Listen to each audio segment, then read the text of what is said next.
Halo, selamat malam. Berjumpa kembali bersama saya Sandro Jabrik, wong gandeng sak donya. Mohon untuk tidak menyebutkan nama dan identitas dalam percakapan ini karena percakapan ini saya naikkan dalam konten YouTube. Gimana, Mbak? Mas, kalau saya titip uang tabungan saya ke sampean atau Mbak Yuli gitu boleh nggak, Mas? Lah iya, duit nih dititip no. Kenapa emang duitnya sampean kenapa?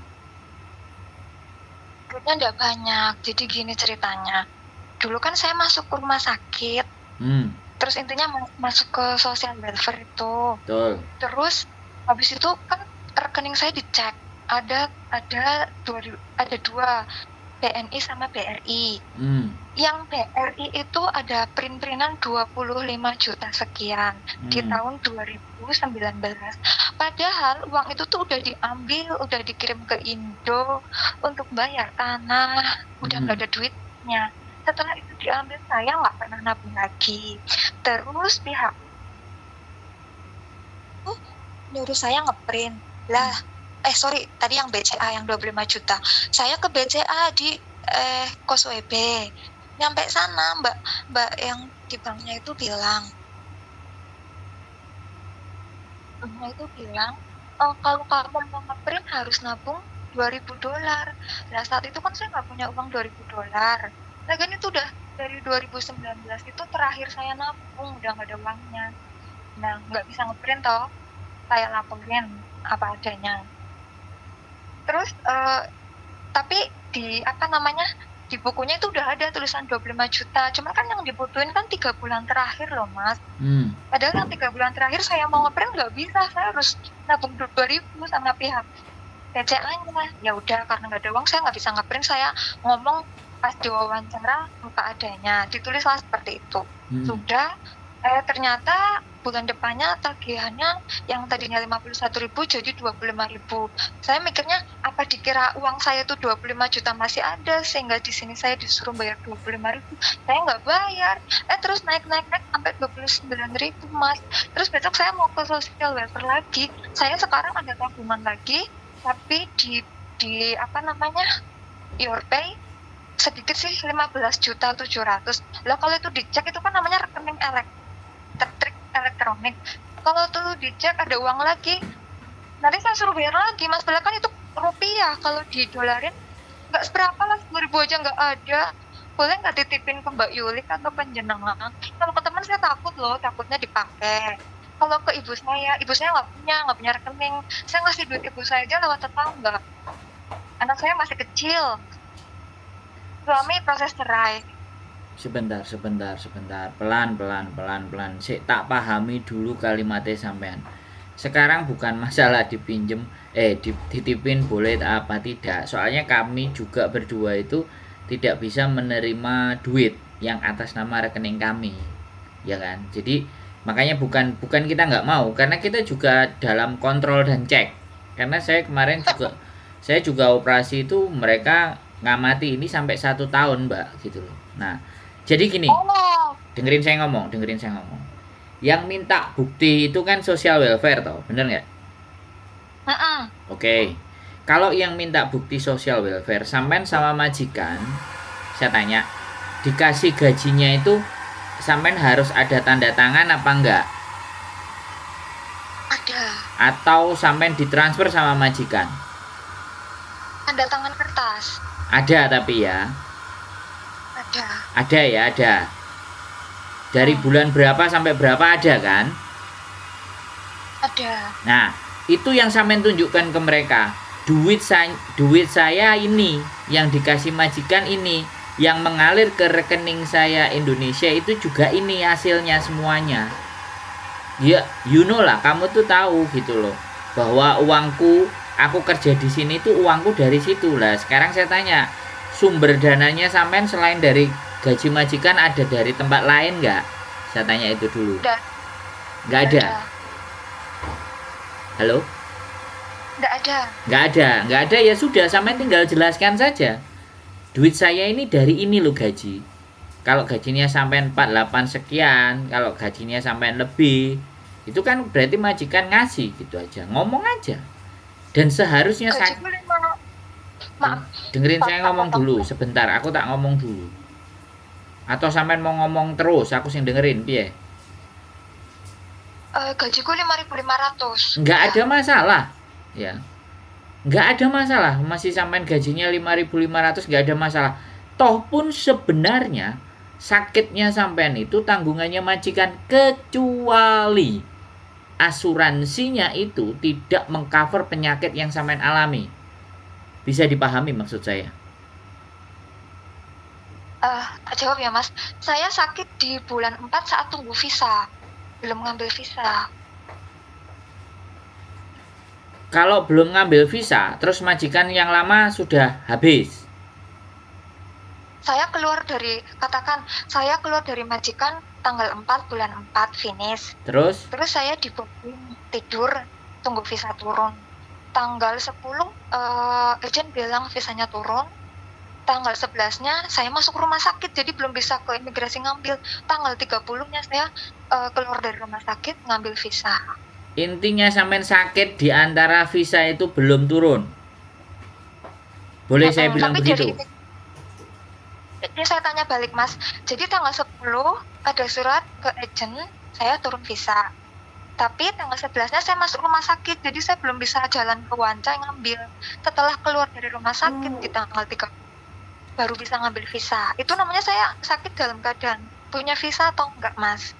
Ya kalau sampean turunnya tanggal 10, sampean sakitnya tanggal 11, itu sudah tanggungan majikan. Kau meng, ya. Bisa dipahami nggak maksud saya? Tertanggal sampean turun visa, itu sudah jadi tanggung jawab majikan. Kalau belum turun visa dan majikan lama sudah mutus, ya kan, sampean sudah posisi hidup di luar, nah itu baru kosong, itu baru biaya sampean sendiri. Bisa dipahami nggak? Kalau majikan nggak mau, tinggal jelasin aja ke social welfare, majikanku nggak mau, selesai. Ini duitku yang dari majikan, tunjukin aja, mau 5.500 tunjukin. Itu duit 5.500 itu kecil mbak buat orang Hongkong, gaji 1 bulan. Under standar, di bawah UMR sekali. UMR itu kalau di Hongkong 16.000 17.000 mbak. Jadi nggak usah khawatir, tunjukin aja sumbernya. Aku nggak ada sumber lain, dan uang-uang yang dari Indonesia itu ya yang tak kumpulin dari gajiku dari majikan ini. Bisa paham kan gitu loh. Cuman kadang mereka itu memang butuh detail, ya butuh detail untuk laporan rekening, itu memang pasti. Makanya di sini kalau banknya sampean BCA kan nggak ada internet banking, di situ sing modiar. Bisa dipahami nggak maksud saya? Ya, makanya di situ dia butuh, dan setiap rekening yang dicurigai sama dia atau angkanya berlebih sama dia, itu bagaimana sampean menjelaskannya. Saya soalnya mengalami apa yang sampean alami. 1 bulan saya Mbak riwa-riwi di social welfare di Pooi, tapi ya tembus lebih yo, apalagi sampean jauh lebih tembus harusnya. Nggak usah panik.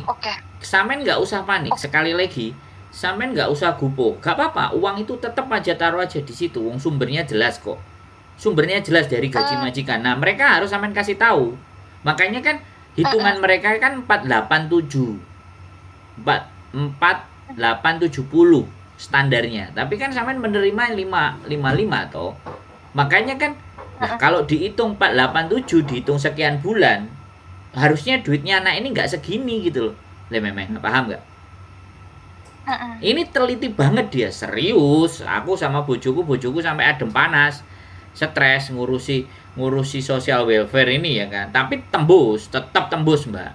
Sampean nggak usah khawatir, aku tembus kok, ya kan. Jadi sampean itu juga bisa tembus. Makanya gini, kalau sampean meminta penjelasan, sampean ketemu sama saya, rekening mana yang ditanyakan, terus bagaimana kita menyiasatinya. Jangan cuman telepon. Nek sampean cuman telepon, eneke kita yel-yelan. Paham nggak?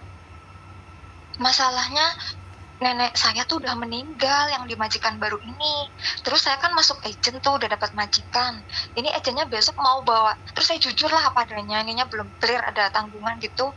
Besok saya mau dibawa ke social welfare lagi di agent baru. Mbak, ya, sekali lagi terserah sampean ya. Kalau sampean mau dibantu sama saya, ayo. Ya, aku nggak mau kita debat di sini, paham nggak? Terus aku juga nggak mau ngikut caranya sampean. Nah, ini yang harus sampean garis bawahi. Nah, agent sampean sudah ngurusi sampean nggak perlu bingung. Dipahami nggak kata-kata Oke. saya? Oke? Mm-mm. Agent sampean masih Oke. bertanggung jawab itu. Kecuali agent sampean iki sampean iku bingung. Cuman piye nunjukno hasile, piye nunjukno transaksinya yang dari Hong Kong ke bank itu kan sampean masih bingung itu kan, karena 2000 tadi kan setiap print out kan harus bayar segitu kan. Bisa dipahami nggak maksud saya? Iya. Nah, kalau sampean nggak bisa print out, sampean masuk ke bank, rekaman. Dudono sama social welfare. Ini loh kebijakannya banknya. Kalau aku belum gajian, aku nggak bisa. Sampean ngomong kayak gitu mereka terima, mereka baik-baik, Mbak. Serius. Social welfare Iya, itu iya. social welfare itu baik-baik, cuman detail-detail kecil-kecil itu kita harus bisa menjelaskan. Makanya nek sampean agene wis jelasno, wis ngeterno sampean ini bagus agent ini. Ya, tapi nek wis mentok sampean gak iso buntu. Dolino rene. Aku mau kita Oke. debat di video kayak gini nih, di konten kayak gini, di ngomongin kayak gini nih nggak pas. Tapi kalau sampean bawa semua, kan pasti ada tuh catatan dari social welfare. Ini duit opo, iki opo, iki opo, iki opo. Saya pernah kayak gitu soalnya, Mbak. Dan saya tahu bagaimana caranya untuk menyampaikannya karena saya sudah pernah. Saya punya experience.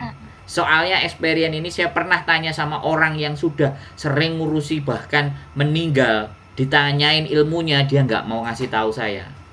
Aku ya rodok wonge api, tapi giliran aku takon, aku mau ngomong, aku mau bahas supaya teman-teman semuanya pinter medit. Nah itu bangsat, aku gak seneng menungso sing nek duwe ilmu terus digawe dhewe, aku nggak suka. Makanya aku nggak butuh. Sekarang aku udah tahu sendiri jalurnya social welfare kayak gimana, pengetahuannya kayak gimana, seperti apa. Tak buka di sini. Kalau ada yang mau tanya sini, yang mau sakit-sakit itu nggak punya duit dan bingung panik sini ngomong sama aku. Bukan bagaimana, bukan sombong, bukan seperti apa. Aku mengalami, Mbak. Ketika aku mengalami, ceritanya kan enak tuh, bener nggak? Bener. Mas, jadi besok aku kan sama agennya kan orang Hong Kong, dia mau bawa aku ke sana lagi, udah aku turutin aja dulu. Nah, habis itu baru aku ke tempatnya Mas Andrew gitu kali ya. Ya, sampean ikuti maunya dia. Karena dia sekali lagi mau ngurusi sakitnya sampean itu keren. Wis, itu garis bawah buat sampean. Bagus dia sampai ngenter-ngenter no, itu keren. Satu ya. Nah, kalau sampean masih bingung, masih apa, bawa surat dari social welfare itu, semua berkas sampean yang dari social welfare bawa ke tempatku. Ayo kita diskusi. Ngurusi ABCD tanya. Tapi ingat janjian karena saya agak padet ngurusi visane wong rabi-rabi iki lho. Sing ora gelem ngurusi dhewe-dhewe. Ya lo ya sorry soalnya urusannya akeh iku terus urusanku juga aku bikin video agak sedikit lebih banyak. Jadi kita sampean mesti luangkan waktu. Jadi kalau alasannya sing gak libur ngene-ngene dan cuman pinginnya diselesaikan by phone ya wis, aku angkat tangan karena ini benar-benar detail. Aku sama istriku 1 bulan itu bolak-balik ndase ngeluh bojoku sampean. Ngurusi loromu ae. Aku semumet saiki dijaluki ngene ngono. Nah, saiki ternyata sampean ada kena masalah juga kita bantu. Muga-muga tembus, kalau saya sih positif. Tembus. Oke. Gaji Pertanyaan sama. selanjutnya. Boleh. Apakah kalau kita punya tanggungan hutang rumah sakit tadi, di satu sisi kita apply visa, itu visanya nanti gimana Mas? Bisa turun nggak ya? Atau ada masalah nggak ya? Kalau masalah itu Mbak, ya kan, sampean ini kan domestic helper. Yang penting surat penyelesaiannya dengan social welfare-nya itu ada. Sampean nggak perlu khawatir terhadap visa sampean. Yang terpenting adalah sampean sudah mengurusi dengan social welfare, sudah ada catatannya. Sampean bilang kalau imigrasi nanya atau apa, officernya siapa yang saya kasih nomornya. Nah, sampean harus kan pasti dikasih tuh officernya siapa, WA-nya siapa, kan sampean pasti punya tuh. Ada dikasih itu. Nah, itu nanti ketika sampean bermasalah di visa itu bisa ditunjukin. Jadi nanti biar dia cross check, karena memang waktu pencairan dana atau keputusan yes or no itu hampir 2 sampai 3 bulanan, Mbak. Itu butuh waktu mereka memverifikasi data. Gitu loh. Bisa dipahami nggak? Oke. Nggak apa-apa. Ya, semua kegalauannya sampean, kebingungannya tanyakan sama saya, tak jawab karena aku mengalami. Kalau urusannya sama visa, selama ini ya, selama visa sampean itu kalau kandas ya, sampean ada data ganda, sampean punya hutang, sampean punya catatan kriminal. Nah, 3 ini ya, sekali lagi 3 ini persoalan ini itu jelas mbambet visa. Tapi kalau cuman sakit terus tunggakan sampean belum dibayar karena masih diurusi sama social welfare, bisa jadi itu bisa visanya sampean tidak terkendala. Karena sopo sih sing gelem sakit, imigrasi juga bisa mikir. Ini logika, ini opini. Sekali lagi ya, opini dan logika. Bukan apa yang saya katakan itu selalu benar, tapi sampean logik. Imigrasi itu logik, Mbak. Sangat logika. Imigrasi itu punya hati, beda sama tempatnya kita. Gak duit gue ya gak iso urusanku. Kalau di Hongkong tidak. Nah itu aku senengi Hongkong. Wes, apalagi yang wes jelas apa cek ganjel, yang mana yang ganjel kita bahas. Jadi saya mau selanjutnya saya mau minta fotokopi resit yang tiap bulan gajian kan dimajikan, minta di copy, minta di foto untuk dikasih nomor persyaratan. Yes, boleh. Sosial welfare gitu ya. Kalau sampean ada minta karena awakmu kan, aku ben gak njaluk duit awakmu, aku ben dikei sosial welfare. Please engkoy tulungono aku. Pasti dikasih majikan. Halah, oke lo. Di foto jepret. Kalau dia bilang kayak gini, lu gajimu tak gaji lebih gede lo, nanti buat masalah nggak sama mereka. Social welfare itu privasi sangat dijaga, Mbak. Setiap instansi di Hong Kong itu selalu menjaga privacy. Ya, beda kayak kita. Ya, bocor. Nah, kan informasi bocor, data bocor, dihack. Ya, Hong Kong tidak. Nggak usah khawatir, sampean kasih penjelasan ke majikan. Ya. Hong Kong itu kan kue wong Hong Kong. Masuk kamu menyaksikan kantor sosial welfare, masuk kamu menyaksikan imigrasimu. Nek ngarani Lin Sikun. Nek yane Lin Sikun kan kantor pemerintahan itu apa? Lin Sikun. Apa Bu ya? Lin Sikun SKJRI. Iya apa Bu ya? Chengfu. Oh. Chengfu. Chengfu mosok kowe gak percaya karo Chengfumu. Kamu gak percaya sama kantor ya sosial welfare, tenang, aman, dijamin kamu nggak kena masalah. Kadang-kadang ya ada yang takut. Aku kan boleh bayarnya totalnya berapa sih, Mbak? Naik nih 29.000. Sorry Mas, majikanku nggak tahu. Ini kan majikan baru. Dan sebenarnya aku keluar juga dari sini, neneknya meninggal. Nggak apa-apa lah, nggak ada masalah. Mau berapa ribu pun nggak ada masalah. Makasih Mas, aku udah tenang banget. Kita lah, beda aja lah. Pusing. Ya. Makasih ya Mas ya. Yo, santai. Kelar itu, selesai urusan itu. 80.000 aja kelar, apalagi 29. Hongkong kaya, tenang aja. Oke? Oke, nanti kapan-kapan aku main deh. Aku WA dulu main ke rumah Mas. Kalau nggak gul, aku pasti ke rumah. Gul.